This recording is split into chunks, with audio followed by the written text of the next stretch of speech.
आजादी के बाद महात्मा गांधी, जवाहरलाल नेहरू और सरदार पटेल का वादा था हमारे आसपास के देशों से रिलीजियस माइनॉरिटी को नागरिकता देने था, पूरा नहीं होता था। तुष्टीकरण की राजनीति कांग्रेस को रोकती थी। हमने सीएए का फैसला किया, हमने 370 और 35A को समाप्त कर दिया और आज कश्मीर भारत का अभिन्न अंग है।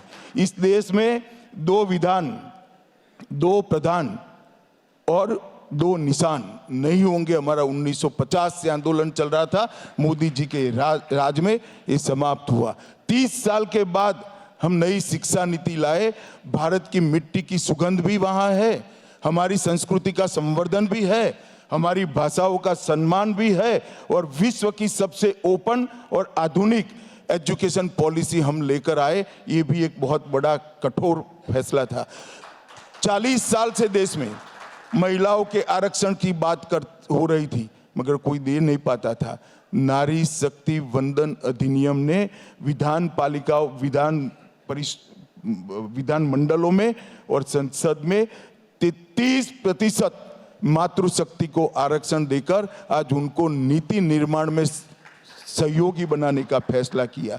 हमने भारतीय न्याय संहिता, भारतीय नागरिक सुरक्षा संहिता और भारतीय साक्ष्य संहिता 160 साल पुराने अंग्रेजों के कानून निरस्त होकर भारतीय क्रिमिनल जस्टिस सिस्टम बनाने का हमने कठोर फैसला किया। और सबसे बड़ी बात, 550 साल से देश जिसकी राह देख रहा था, प्रभु श्री राम अपने सम्मानित स्थान पर विराजमान हो, ये नहीं होता था। ये भी नरेंद्र मोदी ने यही 10 साल के अंदर किया और नरेंद्र मोदी जी ने इस देश के लोकतंत्र को मजबूत नींव डालने का काम किया। कोई भी देश का लोकतंत्र भ्रष्टाचार, परिवारवाद, जातिवाद और तुष्टीकरण इन नासूरों के साथ पनप नहीं सकता था।